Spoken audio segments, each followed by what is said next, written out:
Like, what is going on with men? Like, men don't put money to the side to take girls. Single men don't put money to the side for girls no more. You gotta charge that shit to the fucking game. The money that you're spending for a dating event, you can take that money and go to happy hour. You can take that money and go to an actual event. You can take that money and do anything else besides going to an event where 9 times out of 10 there's going to be 80 women and 2.5 men. If I was a man and I was looking to build my roster in like record time, I would buy a ticket to one of those dating events. You know why? Because the women there are giving very much, I'm gonna say it, desperate. Men are not going to dating events because it's too easy to get a girl anyway. And if they are going to dating events, trust me, it's not for the same intentions that you're going there for. And y'all are spending money for tickets for these dating events that is gonna be more women there. Like, if you're a lesbo, just say that. Like, that's cool. But if you're going there really looking for a man, absolutely not. Take the money that you were going to use for that ticket, go level yourself up, buy some new makeup, buy a new dress, get a walking pad, go to happy hour, go to some other type of events that have men that are just naturally going to be there, that you can naturally just talk to, not with the intentions of dating. You have the intentions of dating and meeting someone, but he's going there just to have a good time. So that way it feels more organic, And I promise you will have a much better... Let's talk about the Peter Pan syndrome. Honestly, this is more common in big party cities like LA, Miami, and New York. Essentially, Peter Pan syndrome happens to men who are in their late 20s, early 30s, and older. So Peter Pan syndrome is where their age is getting serious, but they are not. These men are not focused on finding their person, they're not focused on their career or money, and they are focused on having fun, partying, and just chasing girls. These types of guys have commitment problems and essentially are just very hard to date. That is something to keep in mind and look for when you are choosing a potential partner. If you found this video helpful, be sure to follow me for more. Bye. These men on dating apps literally have the ability to piss me off before we have even met, before we've even really engaged in any actual conversation off of the app. So I matched with this guy on Hinge and he seemed like a cool guy. We had really good conversation and stuff. So he messaged me today and he said, hey, I'd like to talk to you, via text. So if you're comfortable, look me up. Here's my name, phone number, address, everything. He's like, here's my LinkedIn, all of it. And he's like, look me up. If you're comfortable, text me. So I look him up. Everything that he had said came back as legit. Everything that he had told me when we were talking on the app was legit. So I felt comfortable to text him. So I text him today and I said, hey, this is so-and-so from Hinge. And 5 hours later, I get a response from him and he was like, who is this? And I was just like, really? Like, are you serious? I didn't actually text him back, but that's what I was thinking. Like, are you actually serious? Like, are you talking to that many women that this day you gave me your information and you don't know who this is? My mind is blown. Okay, I went on a speed dating event, so let me tell you everything I thought about it. The good, the bad, the ugly, a story time, just explain if you're interested. Again, the things that I liked, maybe didn't like, and just like my opinion on it. So I found out about it. A lot of people were asking about that. I found out about it through one of you guys DMing it to me on Instagram, like someone that follows me. She was like, hey, I don't live in your city, but I know that you live here and I saw someone post about it, so I thought you might be interested. I'm always like down to do random crazy shit. I embrace dating. I think it's super fun. I love meeting people even if it's not romantic. Like, I just think we can all use more of like in-person types of interactions, social encounters, whatever. I think it's great. I've always seen speed dating like on TV and movies, so I was like, it's something I think I would like doing because I like talking to people. So that's why I did that.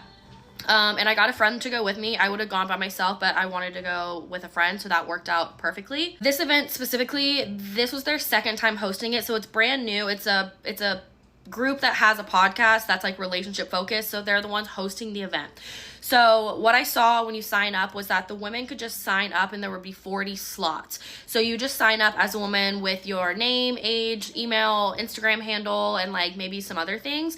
But then the guy side of it, I didn't obviously like click and look at it really, but it did say like guy application. So the guys were more so having to apply, whereas the girls were just able to sign up. Originally, it was shown that basically you would get there around 6 to 6:30, you'd be signing in. We had like champagne, that whole vibe, and they kept the guys and the girls like separate. Then when it became like 6:30, we were supposed to date 20 guys at a time for like 3 minutes each, and then have like a little break in between, and then date the other 20 guys, and then end it all and all get together, have a drink, take a picture, like whatever. That was how it was marketed.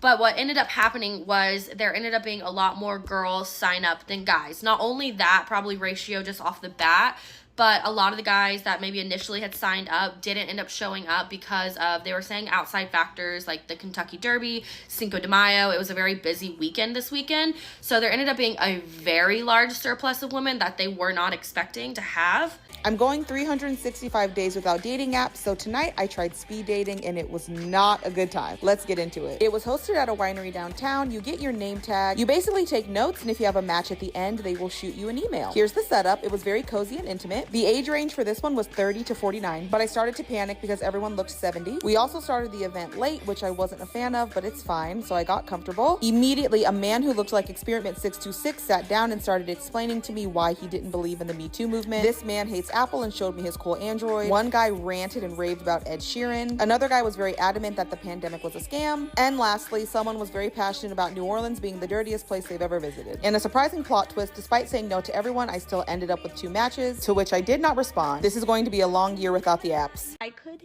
never live with somebody who like sleeps until noon on a Saturday. That's such a good point. I feel like lifestyle is like so important, and like those are things that you can pick up on before you decide to move in with somebody. Last year, I saw so many Black women try to solve a problem in dating by starting to host events in person, trying to create third spaces to facilitate dating like offline. And you know what would happen every single time? The men were not signing up. They would be selling tickets to speed dating, and they would always end up with men's tickets on sale.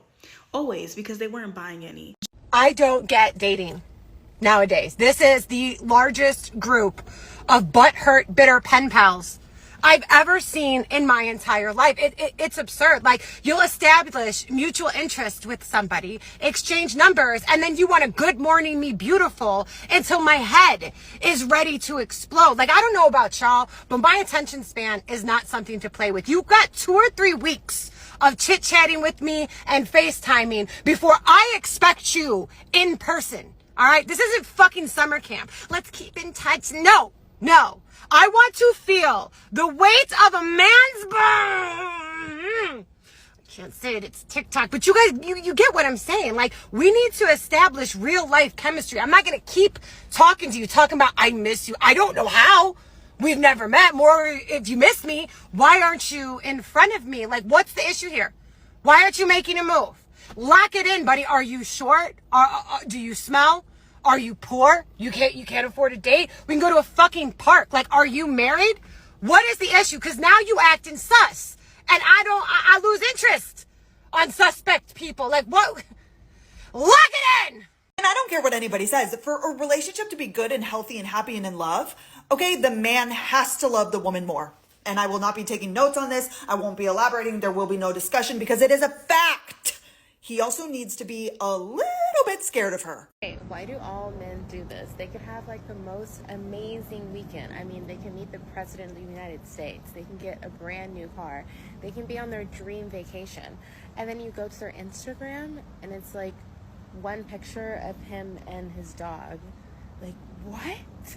Like, are you hiding something, or you just don't want people to know what you're doing? Someone please explain this to me. The most frustrating thing about men is the fact that they refuse to acknowledge when they are being flirted with. They'll go, "You're so handsome," and they just go,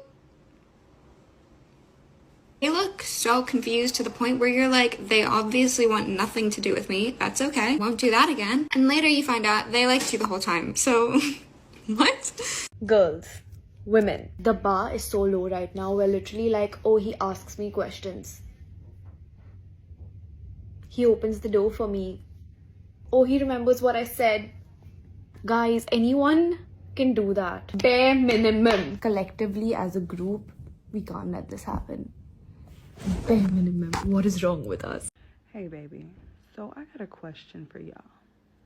You know how y'all try to get out of taking women on dates and stuff, and you know that 50-50 thing, and that I don't really want to spend no money on somebody until I check their vibe out.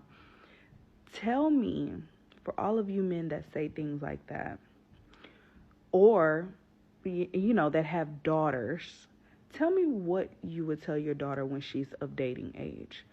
Would you tell her to accept that, or what? Like, let me know. Do you tell your daughter, hey, ain't no man gonna take you out on a date. You better be glad that he wants to chill at your house before anything. I just can't imagine that you're sitting there telling your little princess to deal with the bullshit that y'all try to put us through. Do you tell her that she needs to split the date when that little crusty little nigga take her on a date? Hey, baby girl, when you go on your first date with a guy, make sure you split that bill with him. Now, how damn stupid does that sound? And y'all try to do anything to get out of treating a woman like a woman. My thing is, do you want me to be the nigga in the situation, or you want me to be the lady? Okay, I'm gonna go on a little bit of a dating rant real quick, so just bear with me. So I'm 28 and I live in Houston, and if you live in Houston, you just already know that the dating pool here is awful. So I'm feeling really burnt out from just trying to date at the moment. I have done the apps and I hate them. Like, I open them, close them immediately because they are just physically, emotionally, mentally draining, and I just feel like it's not worth my time right now. And that's probably part of my issues, is that because I've been single for so long, I feel like, first of all, I've become a little bit cynical, but also I've become super independent. So it's hard for me to go out and spend this much time and effort into dating when I try to date with intention, right? And I think that that is something that's not done nearly as much anymore. Don't get me wrong, there are definitely people that do, but it's hard to find someone that has that same kind of mentality as you. And on top of that, like, if we're talking about just the person that we're going to be with, like, do I truly believe that my one person in this entire world is just coincidentally going to be in Houston as well? Like, that's so hard for me to believe. So I don't know, that's kind of where my head is at right now, and it's been really hard to get out of this mindset and try to make dating fun again. So Houston girls, if you have any recommendations for like places you go to meet people, like, please let me know. Or if you just feel like validating my feelings, like, I'd be totally okay with that. I don't think y'all are ready to have this conversation. But hear me fucking out. Okay, listen. If my man is broke, I'm sorry, but I wouldn't choose him because he would not have chosen me if I was ugly. Girly Pop, your face card can literally rebrand his whole entire bloodline. And I just don't think that that should come for free. The moment I say I do, his entire lineage saved. Cause bam, a house full of kids with amazing jawlines. Period. No tampon. Have a blessed fucking day. Okay, I love you always. Bye-bye. So I just really need to get this shit off my chest. But I'm so over talking to guys. I'm so over it.